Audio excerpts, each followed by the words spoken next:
Good evening students. ये chapter है lost spring,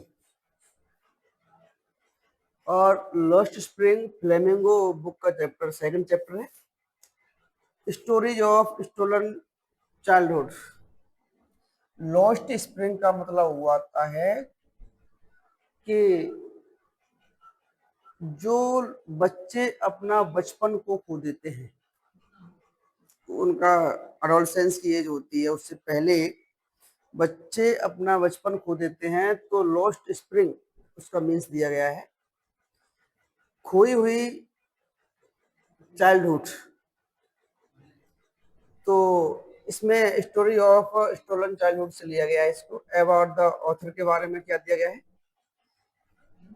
Anees जंग का जो जन्म हुआ था 1944, was born in Rourkela and spent her childhood and adolescence in Hyderabad.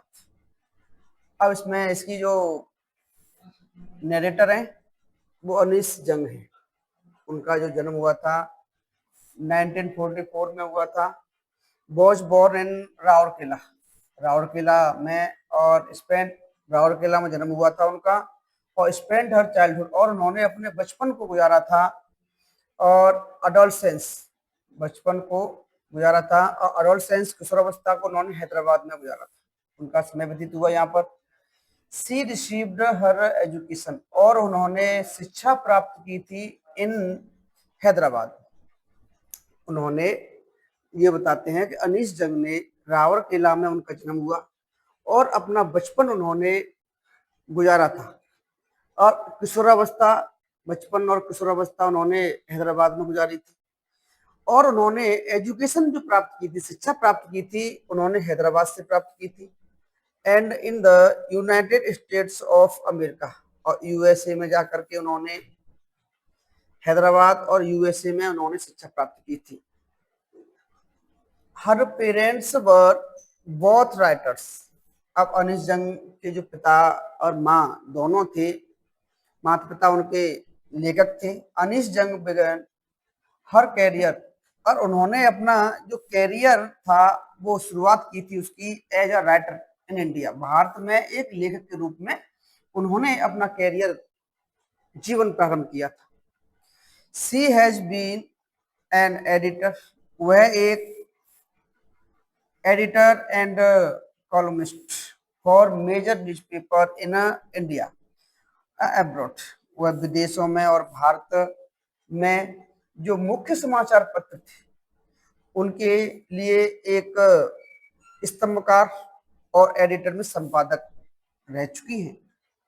जो अनीस जंग हैं एक संपादक भी रह चुकी हैं, और कॉलमिस्ट भी होता है, स्तंभकार भी रह चुकी हैं, जिन्होंने विदेशों में और इंडिया में दोनों जगह पर एक मुख्य न्यूज़पेपर था उसमें काम किया था। And has authored several books, और उन्होंने ढेर सारी किताबें लिखी हैं। The following is an excerpt from her book title lost spring, stories of stolen childhood, और उनकी किताब से यह लिया गया है। इसका टाइटल है lost spring, stories of stolen childhood. ये उनकी कहानी जो दी हुई है, इससे इस चैप्टर का टाइटल लिया गया है। हियर यहाँ पर see analysis the grinding poverty and the traditions which condemn these children to a life of exploitation। अब अनीस जंग बताती हैं कि वह इसमें व्याख्या करती है, इसका विश्लेषण करती हैं। ग्राइंडिंग पॉवर्टी, जो ग्राइंडिंग पॉवर्टी का मतलब होता है दबी हुई गरीबी, जो उस गरीबी से निकला नहीं जा सकता हो, ऐसी गरीबी, एंड ट्रेडिशंस, परंपराएं, जिसमें which condense these children to a life of exploitation, जिसमें इन बच्चों का जो जीवन है अ लाइफ टू, और वो एक्सप्लोटेशन होता है शोषण होना। एक शोषित जीवन के लिए इन बच्चों का जो बहुत ही कॉन्डेमेस होता है, निंदनीय है, इन बच्चों के लिए निंदनीय है। तो मतलब कहने का यह है कि इसकी निंदा करना भी काफी कम है कि जब इतनी बड़ी दबी हुई गरीबी में बच्चे रहते हैं और उनका शोषण होता है, तो अनीश जंग उसके बारे में बताती है।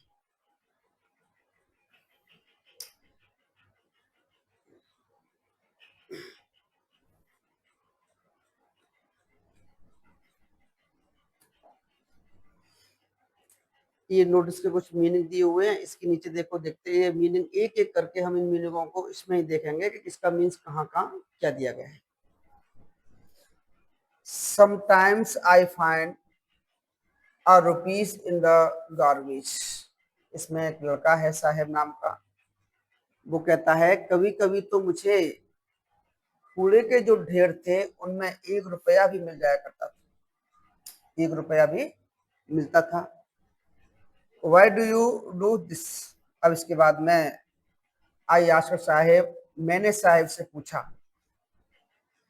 कि ये तुम क्यों करते हो, why do you do this, तुम ये क्यों करते हो, मैंने साहेब से पूछा। अनिश जंग कहती है एक लड़के से कि मैं, साहेब नाम है उस लड़के का, वो कहते हैं उससे कि आप ये ऐसा क्यों करते हो।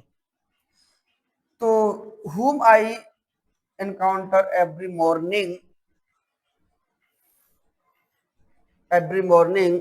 scrambling for gold in the garbage dumps of my neighborhood।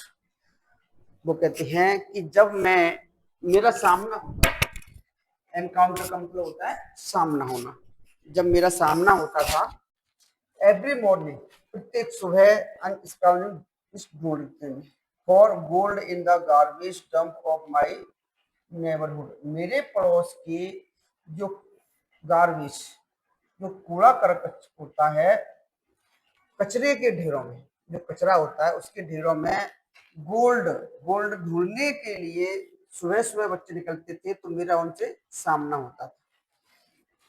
स्क्राउनिंग का मतलब होता है ढूंढना, तलाश करना, लुक फॉर, इसका मीन्स होता है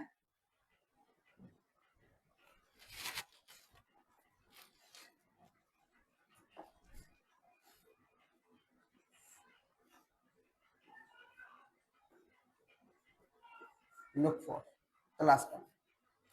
तो बच्चे थे सुबह सुबह, जब मेरा, अनिश जैन कहती हैं कि जब मेरा एनकाउंटर में सामना होता था, जो बच्चे मेरे पड़ोस में जो कचरे के ढेर थे, उन कचरे के ढेरों में से कुछ, गोल्ड का मतलब होता है सोना, अर्थात सोने का मतलब होता है मनी, जो बच्चे मनी के लिए, कुछ पैसा मिल जाए उसको ढूंढने के निकलते थे, तो सुबह सुबह मेरा उनसे मुलाकात होती थी। तो Saheb left his home long ago. अब वो कहते हैं कि साहेब ने कुछ लंबे समय पहले अपने घर को छोड़ा और set amidst the green fields of Dhaka, और जो ढाका के हरे भरे खेत थे जो उनमें स्थापित थे उस समय, और हिज होम से is not even S distance memory. अब उसके बाद में बताते हैं कि जो उन्होंने बहुत लंबे समय पहले से ही घर को छोड़ दिया था, अब जो स्थापित थे कहाँ, ढाका में, जो बांग्लादेश की राजधानी है ढाका, उसमें वो स्थापित थे, वहां पर बसे हुए थे। His home is not even a distance memory, अब तो उसके, उसे अपने जो घर थे उनकी भी याद नहीं है, वह लंबे समय से डिस्टेंट मेमोरी, इसको लंबे समय से इनके घरों की भी याद नहीं है। देयर वर मेनी स्टॉर्म्स, अब उसे बताते हैं कि there were many storms that, अनेक जो तूफान थे, that swept away their fields and homes, उनके घरों को और उनको खेतों को, स्वेप्ट अवे मीन्स होता है बिल्कुल नष्ट कर देना, या स्विफ्ट में, स्विफ्ट अवे वहां से उड़ा कर ले जाना या खत्म कर देना, अर्थात जो तूफान आए थे तो उनके खेतों को और उन घरों को बिल्कुल नष्ट कर दिया गया। और हिज मदर्स टेल्स हिम, और उसकी माँ ये बताती है, उसकी माँ है वो ये बताती है कि इस तरह से ये था, और उसकी माँ ये बताती है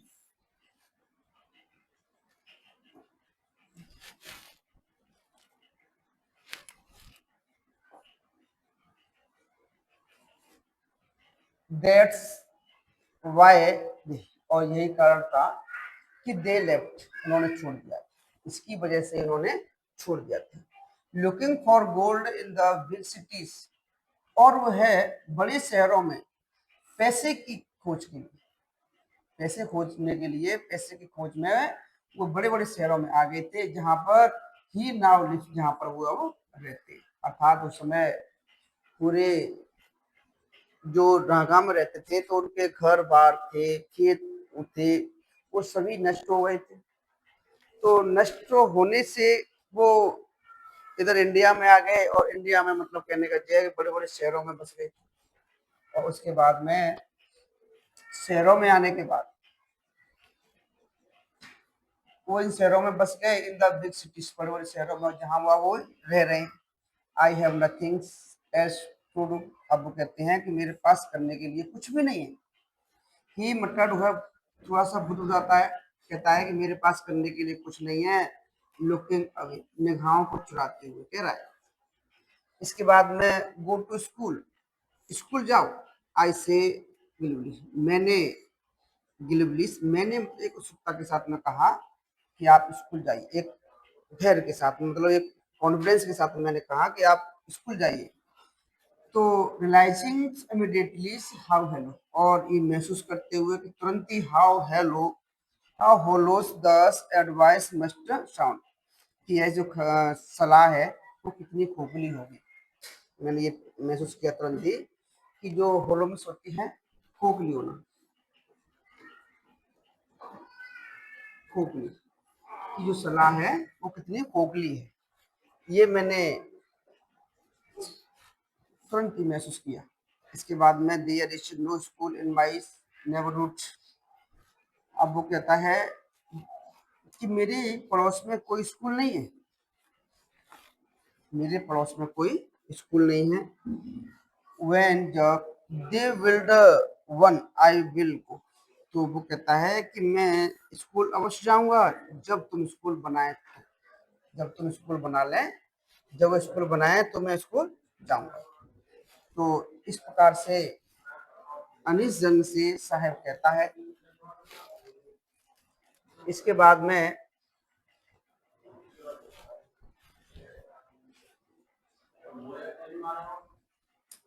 इफ यदि आई स्टार्टेड अ स्कूल, यदि मैं स्कूल स्टार्ट करूं तो विल यू कम, क्या तुम आओगे? आई आस्क, हाँ तो मैंने एक मजाक करते हुए पूछा, यदि मैं स्कूल बना लूं तो तुम स्कूल आओगे? तो मैं अनिश जंग कहती है कि मैंने एक मजाक करते हुए पूछा।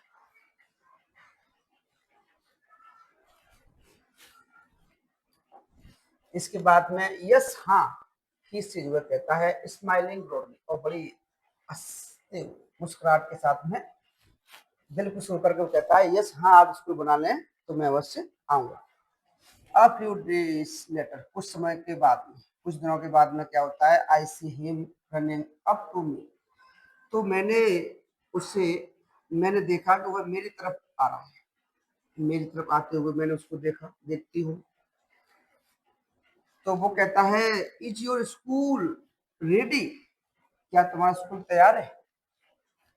साहिब अली जंग से कहता है क्या तुम्हारा स्कूल तैयार है?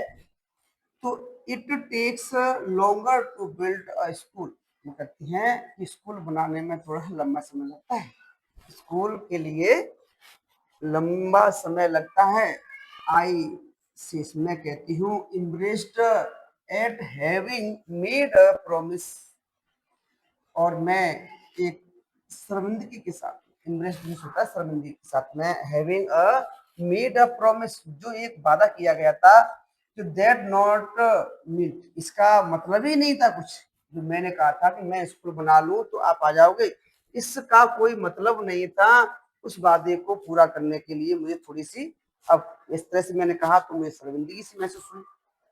बट लेकिन प्रोमिस लाइक माइंड्स, मेरी तरह के जो वादे हैं, abounds in every corner of his bleak world, वो कहते हैं ब्लीक में होता है बोलते धुंधला, इस संसार में, इस इतने धुंधले से संसार में, उसके इस धुंधले, ब्लीक, धुंधले का मतलब होता है जिस निर्जल होना, इस निर्जल से संसार के प्रत्येक कोने में ऐसी जो मेरे वादे हैं, इस तरह के जो वादे हैं वो पड़े हुए हैं उन बच्चों के लिए। मतलब इस तरह के कितने वादे उन बच्चों के लिए किए गए होंगे। तो इस तरह के वादे बहुत सारे पड़े हुए हैं, ये अनिश जंग बताती है इस संसार में, इस भरपूर इस संसार में पड़े हुए हैं। इसके बाद में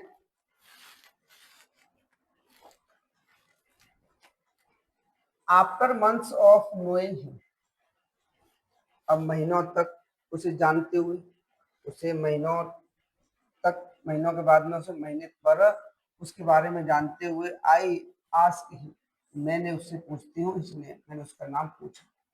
साहेब ई आलम, उसने कहा कि मेरा नाम साहेब ई आलम है।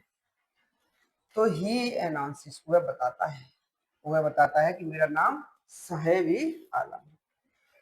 ही डज नॉट नो, वह नहीं जानता है कि व्हाट इज मीन, इसका मतलब क्या है। साहेब कह रहा है, अनिश्चंद साहिब से पूछती है कि साहेब है उस अपने नाम के बारे में नहीं जानता है कि मेरे नाम का मीन्स क्या है। जो मेरा नाम का मीन्स है वो क्या है, मैं वह नहीं जानता है। इफ यदि ही न्यू इट्स मीनिंग, यदि वह इसके बारे में पता, अगर यदि वह इसका मतलब समझता, तो लॉर्ड ऑफ यूनिवर्स, इस ब्रह्मांड का ईश्वर, भगवान, इस साहिब ए आलम का मतलब होता है। यदि इसके बारे में पता होता कि मैं कौन हूं, तो he would have a hard times believing it, तो उसे इस पर विश्वास करना बड़ा मुश्किल होता है। तब भी अगर पता लगता तो उसे he would have a hard time believing it, तो उसे विश्वास करना बड़ा मुश्किल होता है। Unaware of what this name represents, अब उसके नाम का बारे की जो अज्ञानता है, अनजान है वो अपने नाम के बारे में, उसे अनअवेयर में होती है अज्ञानता। ही रोम्स, अब उसके अपने नाम के बारे में वो नहीं जानता था, अनभिज्ञ था अपने नाम के बारे में कि रिप्रेजेंट्स की वजह से, अपने नाम का रिप्रेजेंट है कि वह अपने नाम के बारे में अनभिज्ञ है। तो क्या होता है, ही रोम्स द, इसकी वजह से ही roams the streets with his friends, वह अपने दोस्तों के साथ में गली में घूमता है। रोम्स में होता है चलना घूमना। An army of barefoot boys, नंगे पैरों वाले लड़कों की पूरी टोली, तो नंगे पैर चलते लड़के, उनकी पूरी टोली, who appear like the morning birds, वह सुबह में जो पक्षी दिखते हैं ना उसकी तरह प्रकट हो जाती थी। मतलब जो नंगे पैर वाले बच्चे दौड़ते थे गलियों में, वो सुबह के समय में तो वो दिखते थे, और जैसे ही एंड डिसअपियर एट नून, और जैसे ही दोपहर होता था वो सब गायब हो जाते थे। इसका मीन्स ये है कि दोपहर के समय में, जो दोपहर होता है उस दोपहर में बच्चे चले जाते, और लेकिन सुबह के समय तुमने देखा है कि 10-5 बच्चे इधर उधर से इकट्ठे हो जाते हैं और इधर उधर घूमते हैं। इसी प्रकार से बताते हैं अनिश जंग कि इस तरह के जो बच्चे थे, और वो भी नंगे पैर वाले बच्चे थे, सुबह के समान, सुबह में तो पक्षियों की तरह, जिस प्रकार से पक्षी रहते हैं उसकी तरह सुबह दिखते थे, लेकिन दोपहर में नहीं दिखते थे। ओवर द मंथ, और जैसे महीने पर, I have come to recognise each of them, और मैं एक महीने, जैसे महीने गुजरे तो मैंने उनमें से प्रत्येक को, रिकॉग्नाइज में होता है पहचान आया, मैं मतलब उनको पहचानने लगी थी, कि उनमें से जो बच्चे थे, कुछ समय गुजरता गया, महीने गुजरते गए, तो मैं उनको जानने लगी थी। तो वो कहती हैं, why aren't you wearing chappals, I ask one, मैंने उनमें से एक से पूछा कि तुम लोग चप्पल क्यों नहीं पहनते, तुम लोग जो चप्पल हैं वो क्यों नहीं पहनते हो। अब उसके बाद में, my mother did not bring them down from the ship, वो कहता है, ही आंसर सिंपली, उसने सामान्यतः उत्तर देता है कि उनकी जो माँ है, मेरी माँ है, वह सेफ मिस होती है अटारी, अटारी से उन्हें उतार करके नहीं देती हैं। ब्रिंग डाउन मतलब पहले समय में क्या था कि चप्पल जूते लोगों पर नहीं थे, पैसा नहीं था इतना, तो उसकी वजह से क्या होता था कि वो बताता है कि हम चप्पल जूते पहनते नहीं, अगर है भी तो माँ हमारी है वो ऊपर सेफ में रख देती है, अलमारी में बंद करके रख देती है, वो हमें देती ही नहीं। इसके बाद में आगे देखो,